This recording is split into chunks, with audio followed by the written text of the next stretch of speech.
Hello and welcome to the Grid Resilience and Innovation Partnerships Program Applicant Informational webinar. I'm Whitney Bell with ICF and I will be your host today. First, a few housekeeping items for today's webinar. This WebEx meeting is being recorded and may be used by the U.S. Department of Energy. If you do not wish to have your voice recorded, please do not speak during the call. If you do not wish to have your image recorded, please turn off your camera or participate by phone. If you speak during the call or use a video connection, you are presumed consent to recording and use of your voice or image. All participants are in listen-only mode. If you have any technical issues or questions, you may type them in the chat box and select Send to Host. We are not taking any questions today. All questions related to the program must be submitted directly through the FOA process in FedConnect. The link to it will appear in the chat now. Additionally, if you need to view the live captioning, please refer to the link that is in the chat as well. Finally, we will post a copy of today's presentation on the Grid Resilience and Innovation Partnerships Program Applicant Informational webinar webpage by this coming Friday. The recording of today's webinar will be available in about 2 weeks, and we will notify you when that is ready. I would now like to introduce you to Pat Hoffman, Principal Deputy Director of the Grid Deployment Office, who will provide our opening remarks. Pat, welcome. Thank you, Whitney, and the ICF team. I really appreciate all the work you've done here. So welcome, everybody. I appreciate your participation. Good morning to those folks on the West Coast, and good afternoon to the folks on the East Coast. My name is Pat Hoffman. I am the Principal Deputy Director for the Grid Deployment Office at the Department of Energy. And the Department of Energy has the leadership for the Grid Deployment Office is under the direction of Maria Robinson. I want to welcome everybody to today's webinar with the Grid Resilience and Innovation Partnership Program, the GRIP program. I want to welcome the applicants because we are here today to discuss the next steps to the full application phase. As all the program applicants know, the bipartisan infrastructure law provided $10.5 billion in funding for competitive infrastructure grants and federal financial assistance under this program, which is the Grid Resilience and Innovation Partnerships Program. While we are here today to discuss the GRIP program, I did want to take a minute to provide an overview of the Grid Deployment Office for those that are not familiar with our organization.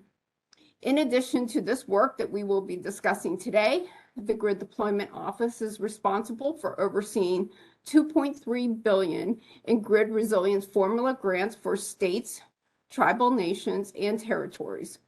We encourage those interested in the GRIP funding also to coordinate with states, tribes, and territories on potential collaboration opportunities for infrastructure investments with applications due from them on March 31st.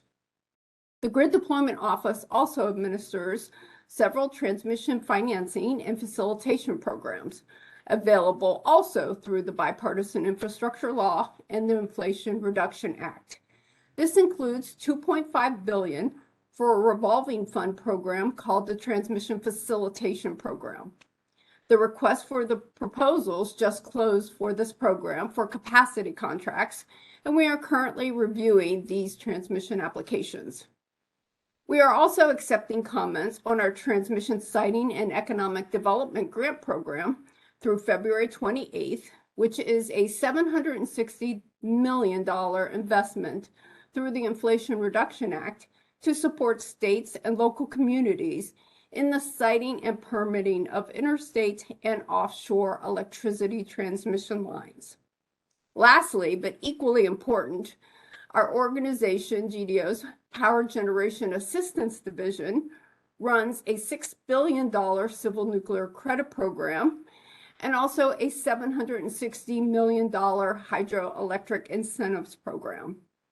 If those engaged in this webinar are interested in any of these programs, please go to GDO's website to learn more.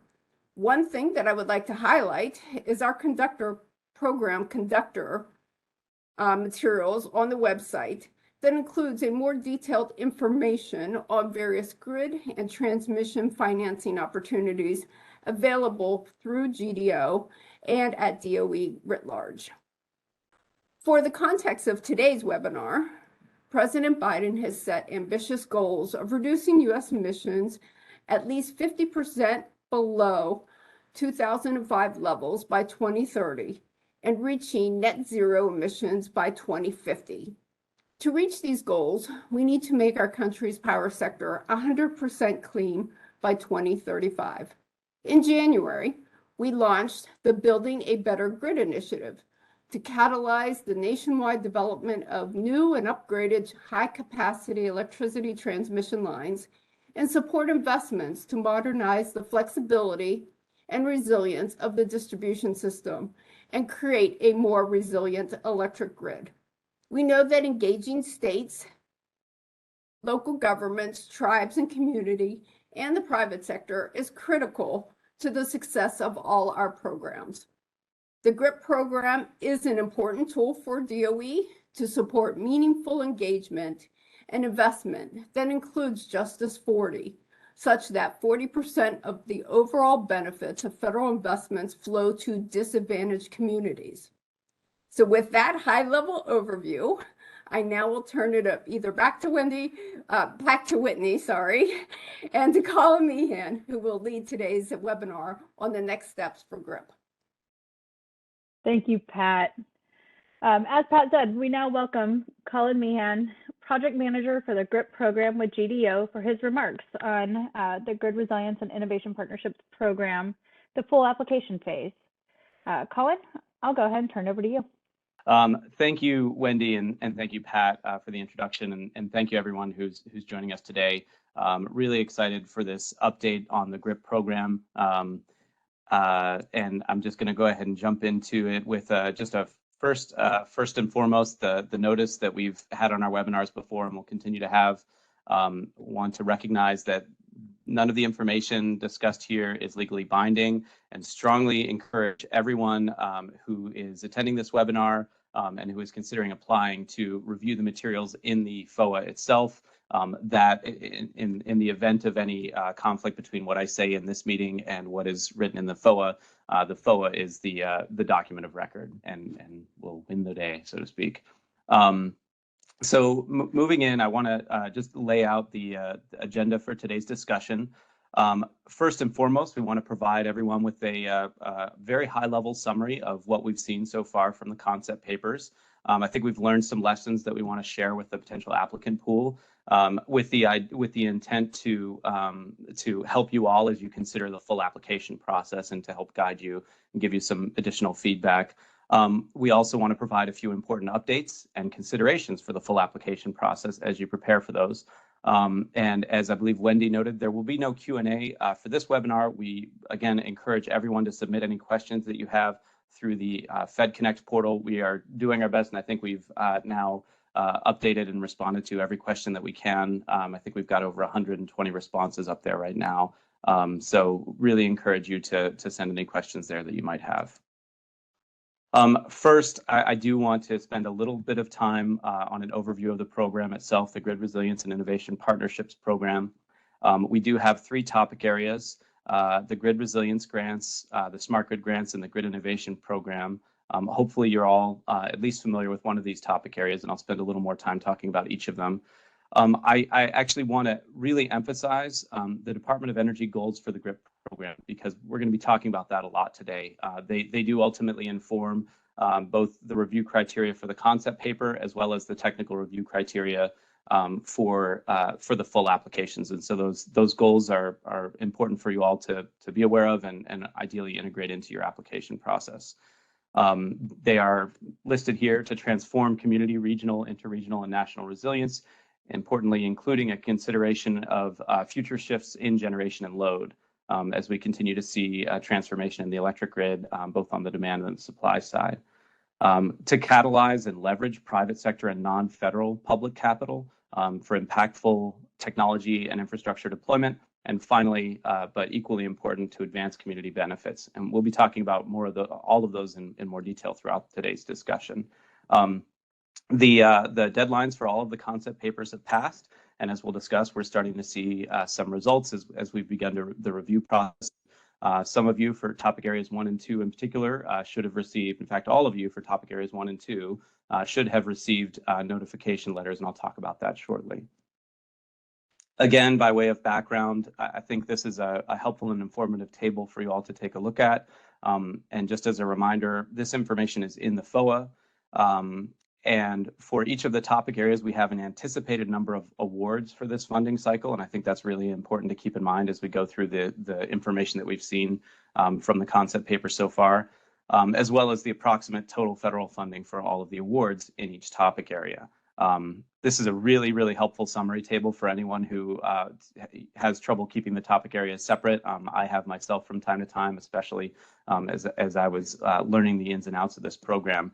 So I feel like this is a really useful reference table. And finally, I think this wraps up our background slides, just giving you the timeline at this point for the application process. As I said before, everyone who submitted a compliant paper to topic area 1 and 2, a concept paper to topic area 1 and 2 should have received a notification letter within the last week or so with encourage or discourage notification. And I'll talk about that a little bit more in a few minutes. If you have not received that letter, please do send a note to the email address that's found in the FOA, and we will resolve that as quickly as we can. For those of you that submitted concept papers for topic area 3, we still anticipate responding to those by early March. We're going to try and beat that deadline, but we've got a lot of work cut out for us. And then, of course, the full applications deadlines are coming up fairly quickly. We've got March 17th for topic area 2, April 6th for topic area 1, and then for topic area 3 with a little more time with May 19th, just to give us all some breathing room for that topic area. Again, I want to emphasize the program goals. These are the goals that I've already discussed, but you're gonna, you may, if I've done my job, you'll get sick of them by the end of this, but hopefully they'll be etched into your brain as you consider the full applications. We are really focused on proposals that transform resilience, keeping in mind future generation and load shifts. We want to see proposals that are catalyzing and leveraging private sector funding as well as non-federal public sector funding.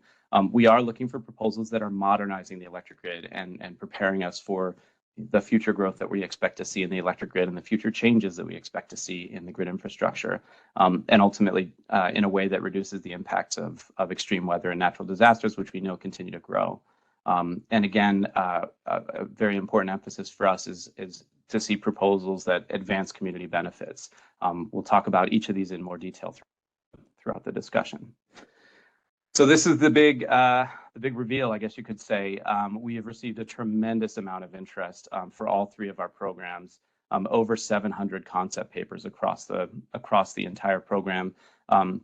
You can see for topic area 1 and 2, roughly 50% of the papers that we received, we sent notices to encourage them to apply with a full application. That was not by design. We did not set a threshold of 50%. It was simply the on balance after reviewing the concept papers, the ones that we felt warranted an encouragement notification. I do want to emphasize here, and I'll say it again throughout the discussion, you are welcome to apply if you received a discourage notification. All of the notifications should have included detail on any areas in the review process that reviewers, any of the criteria, I apologize, that the reviewers felt were deficient in your concept paper as an indication where you may need to spend some more time in the full application. I do want to note, I'm very, very, very happy to see that we saw submissions from all 50 states, not more than 50 states, but and several territories. So really happy to see that. There's clear interest across the country, a clear need, I shouldn't just say interest, but a really strong need for these programs across the country from both large and small utilities. We saw in particular for topic area 1, where we have a 30% essentially carve out for small utilities required in statute.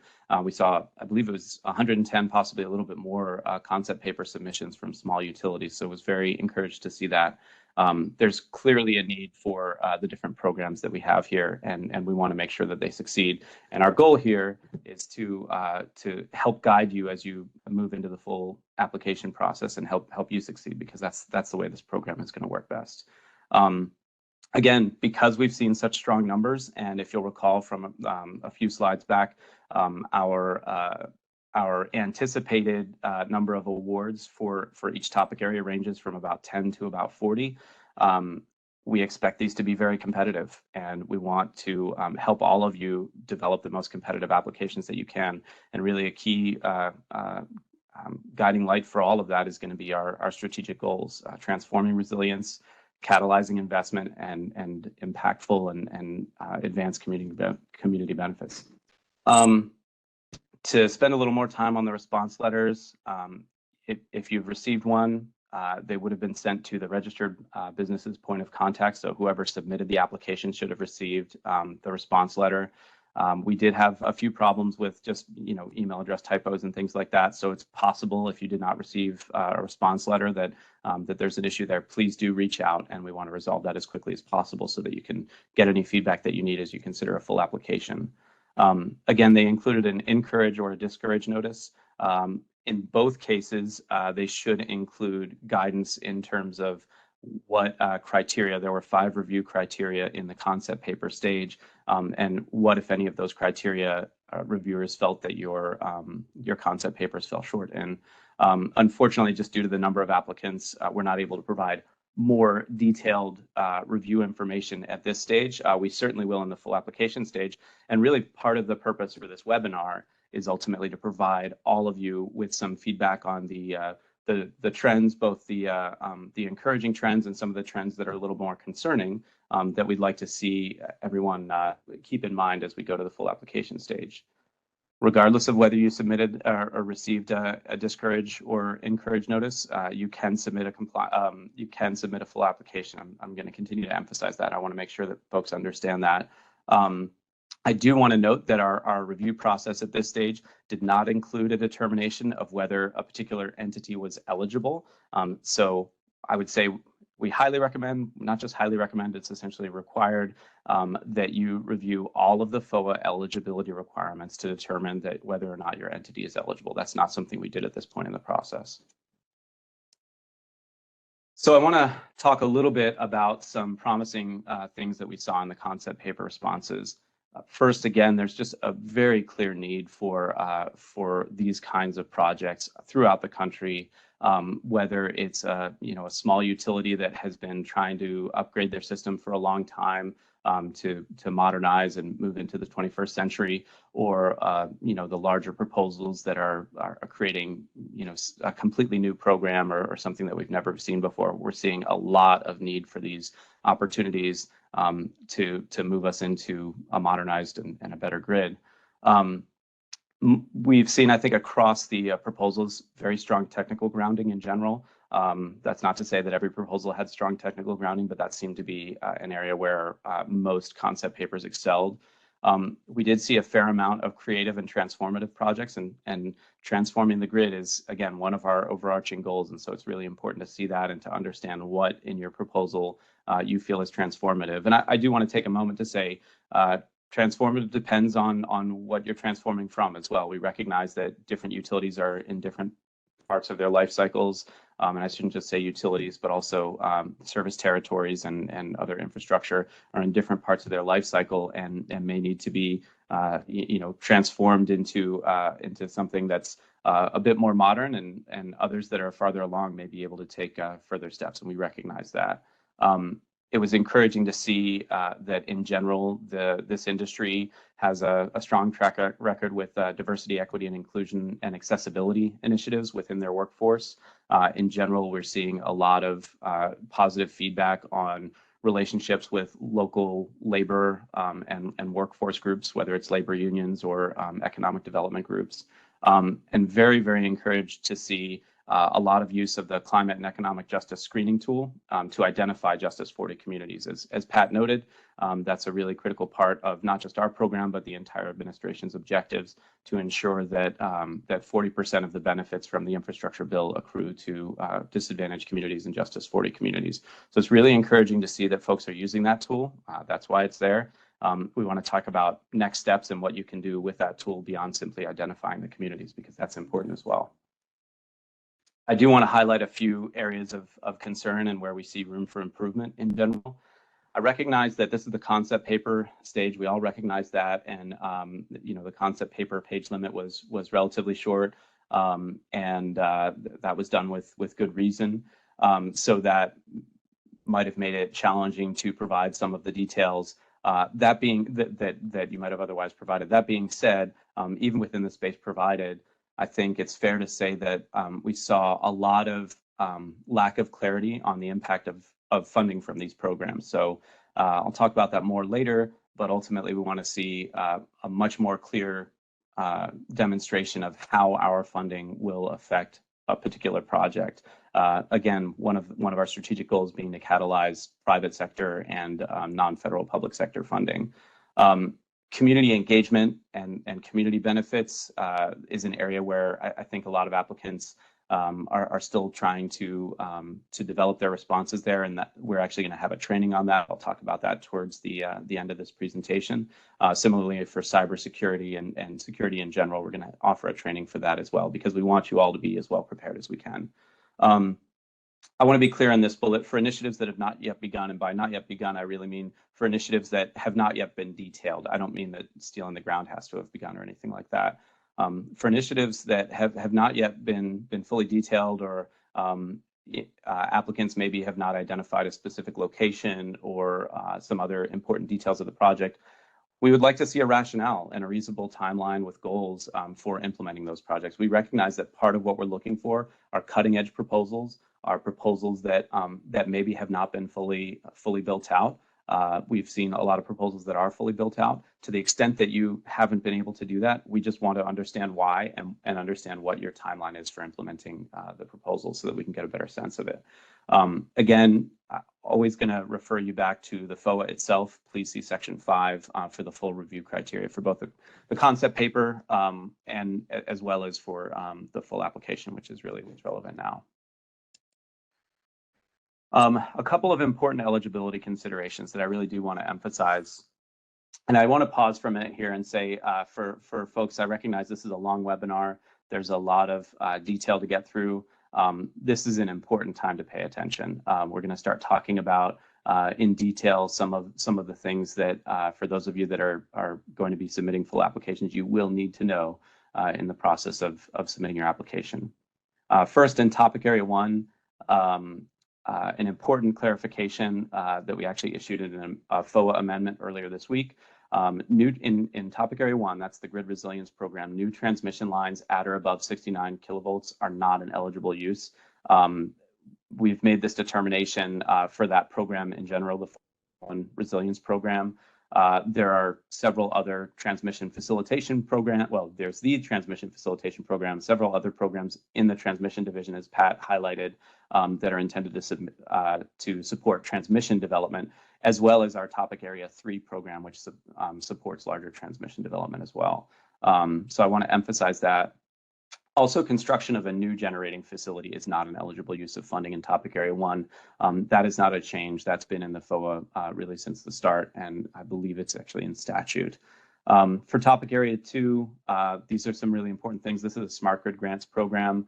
Investments or expenditures for smart grid technologies that use specific tax credits or deductions under the Internal Revenue Code are not a qualifying investment.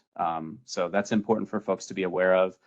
If any of the investments that you're proposing are also expecting to leverage any tax credits or deductions under federal Internal Revenue Code, they're not going to be eligible for funding under this program. Additionally, expenditures for electric generation, transmission, or distribution that are not directly related to enabling smart grid functions are not a qualifying investment. So that's an important thing as well. Finally, projects that do not meet topic area objectives or are not ready for timely deployment or do not adhere to program criteria will likely not be competitive. Again, as we look to the significant number of submissions that we've seen, this is an important thing to be aware of, and I think it's going to be a really highly competitive process. As you all prepare for full application submission, a few things that I want to note before we get into some of the details and feedback and guidance. Again, our Our reviews and response letters do not determine entity eligibility.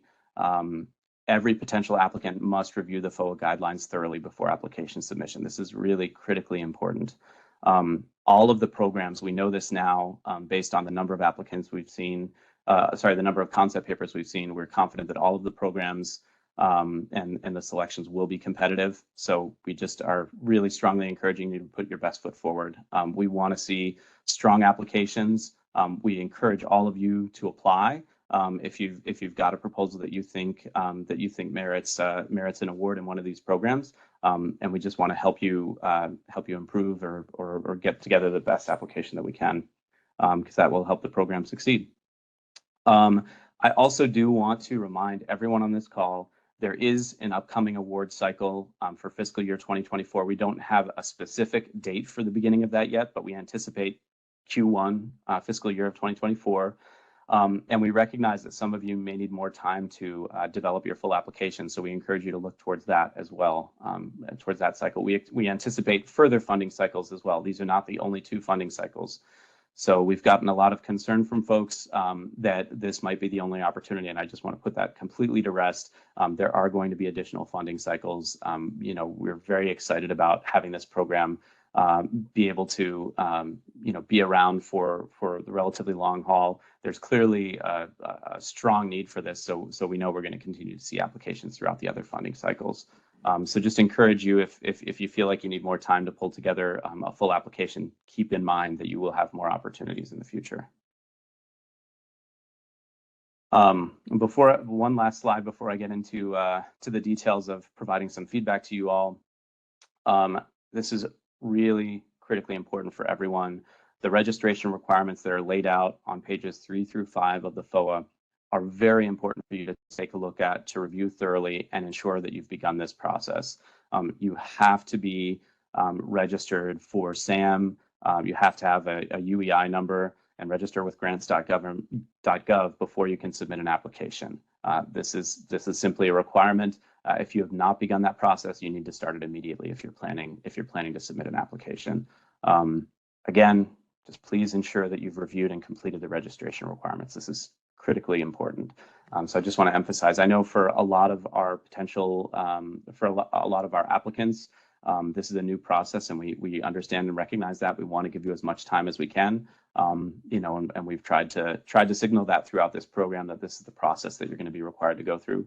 Now is the time to begin registering if you have not already started. So now I want to spend some time talking about some considerations that you might take into account for the full applications. And before I jump into this, I do just want to take a moment to recognize, again, with over 700 concept papers submitted throughout the program, we had a tremendous amount of work to get through. And I just want to thank the staff, both on the GRIP team and on the NETL team, who did just incredible work in getting through all of these applications, assessing them, providing us with useful feedback that we now want to provide you all with. I think we just had incredible support. Everyone did a wonderful job, and it was a lot to get through, and we're continuing to do that. A lot of really wonderful people put a lot of time and effort into this, just as we know all of you as applicants put a lot of time and effort into your concept papers. So I just want to take a moment to thank everyone on the GRIP team, at NETL, and also in the broader GDO, because we had a lot of support from GDO team members as well. And that it just really helped us get through this in a timely fashion. And we hope to continue moving along on schedule with all of that support.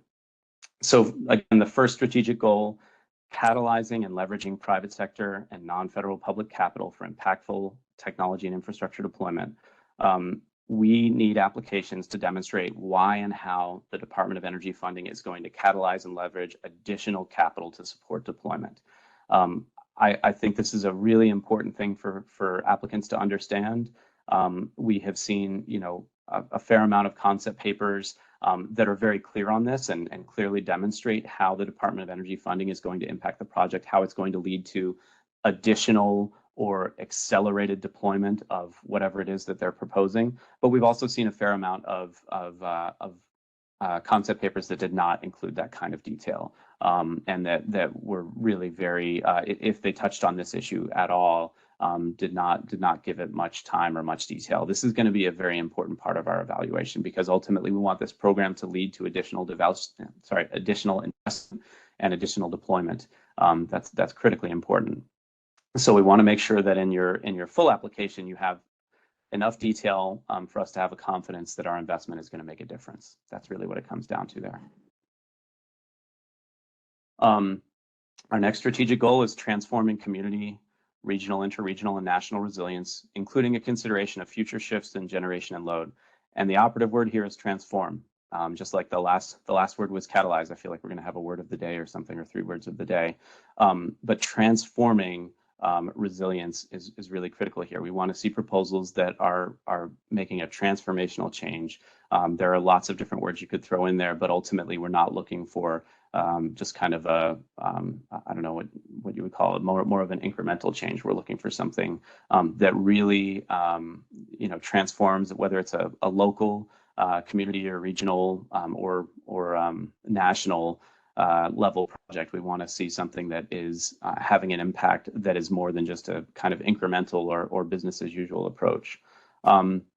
In particular, we'd like to see applicants talking more about the alignment, or in some cases, potentially the tensions between state, regional, and interregional goals around both resilience and decarbonization. That's an important thing in the concept paper criteria. It will be an important thing in the full application criteria as well. We would like to see applicants highlighting where more interregional cooperation is possible and how they intend to achieve that. Again, we want to see applicants spend more time on existing and planned local resilience and decarbonization efforts. So those are areas where we didn't see a tremendous amount of detail that we were hoping to see more. As always, refer you back to the FOA and the section here, 1A.II, for further information on the strategic goals.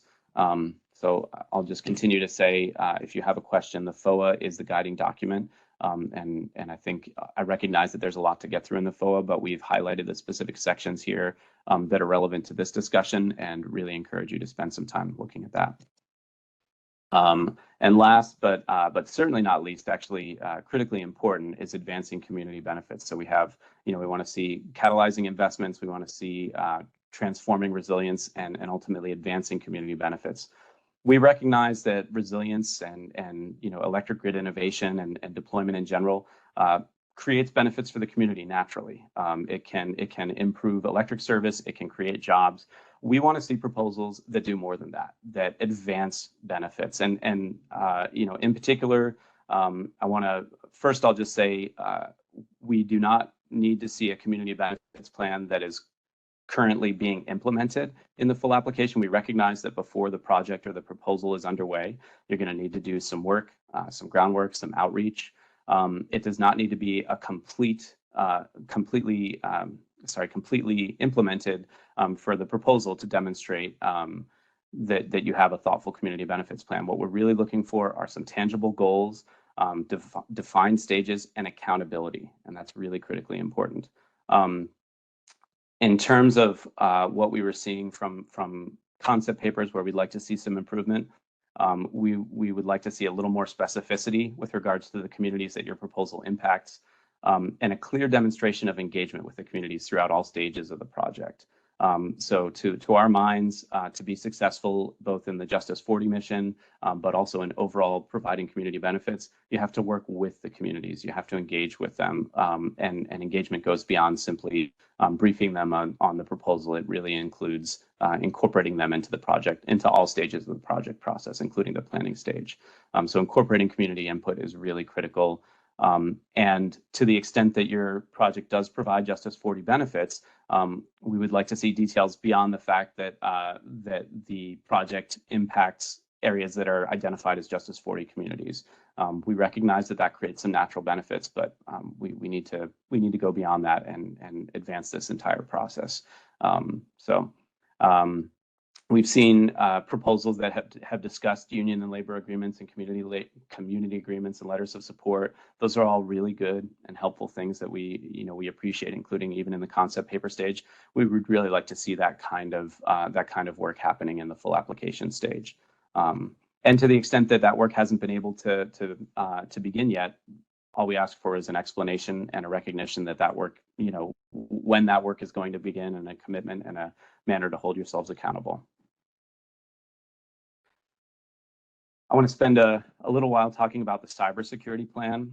This is an area where, actually, I'm going to go back to community benefits plan really briefly for a moment, and we'll talk about this more shortly. This is an area because we felt applications were really not putting forward the level of detail we were hoping to see in the concept paper stage. We think it's worthwhile to spend some time and have a specific dedicated training to help people develop community benefits plans. So we will be offering a training for community benefits plans, as well as for cybersecurity plans, because that's another area where we've heard some feedback and from industry that would like more detail on what is asked for out of that.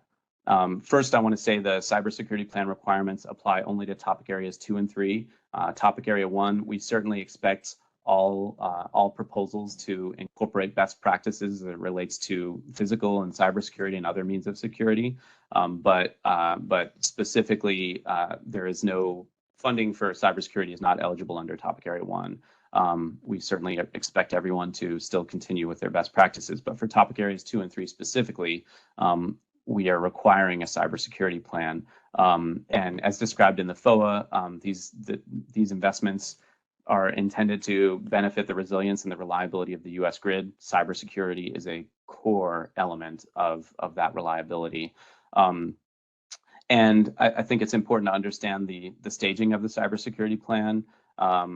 It is going to be submitted during the award negotiations process. However, we're asking folks to join this training to help you prepare for that, because we recognize that the cybersecurity plan is a rigorous process, and also really critically, we want to make sure that an applicant's commitment to security, risk evaluation and mitigation measures is an active component throughout the project lifecycle. We don't just want to add a cybersecurity plan on after the proposal has been brought into the award negotiation phase. So we want you to be thinking of this as you're developing the proposal. It should be an integrated part of your proposal planning, because we expect to move very quickly towards the cybersecurity plan discussion during award negotiations. Just a little more detail on that part of the process. We will work closely with awardees to assist in the development. We're going to provide technical assistance from subject matter experts.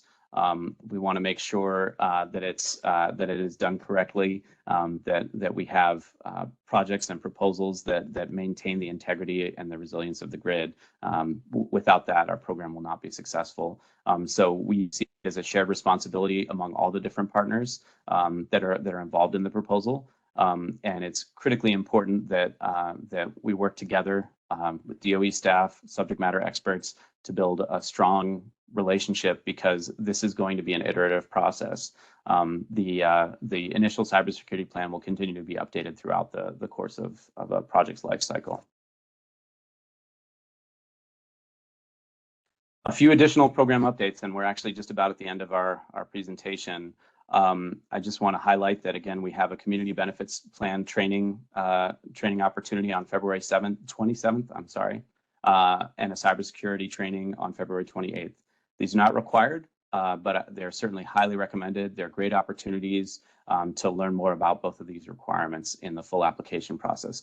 We recognize that this is unfortunately closer than we would like to see to the March 17th deadline for topic area 2 submissions under the Smart Grid grants. Unfortunately, the compressed timeframes are just something that we have to work with in this cycle. So the best I can say is that we recognize that for those applications in particular, there may not be as much time as we would like to incorporate all of the lessons from those trainings, but we strongly encourage everyone to do their best for the topic area 2 proposals, as well as, of course, topic area 1 and 3 when those come around. And lastly, I do want to mention, again, There will be another funding cycle. We're anticipating it for Q1 of fiscal year 2024. We're looking forward to that part in the process, but right now we're squarely focused on bringing in the full applications and working with you all to move this program forward and to ultimately to build a better grid. I do want to, just as I close this out, provide you all with another reminder.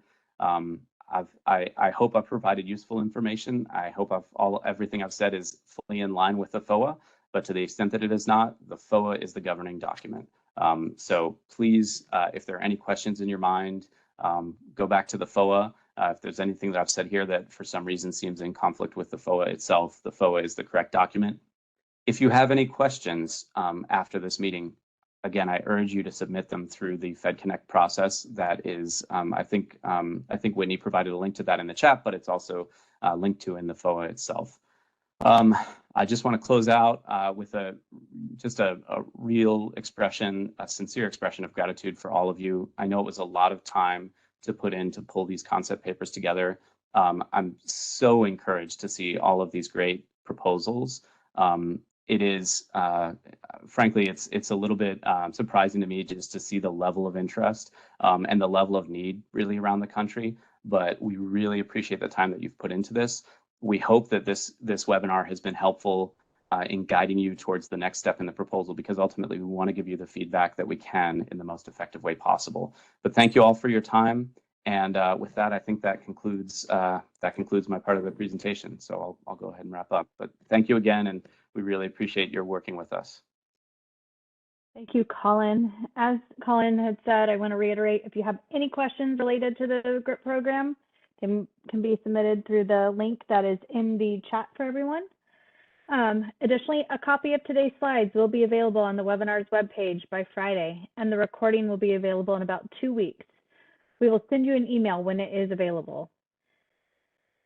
If you have any questions about the GRIP program, you can find additional details, including answers to frequently asked questions, at the link in the chat now. Thank you again to Pat and Colin for joining us, and thank you to everyone for listening in. Take care, and we'll see you next time.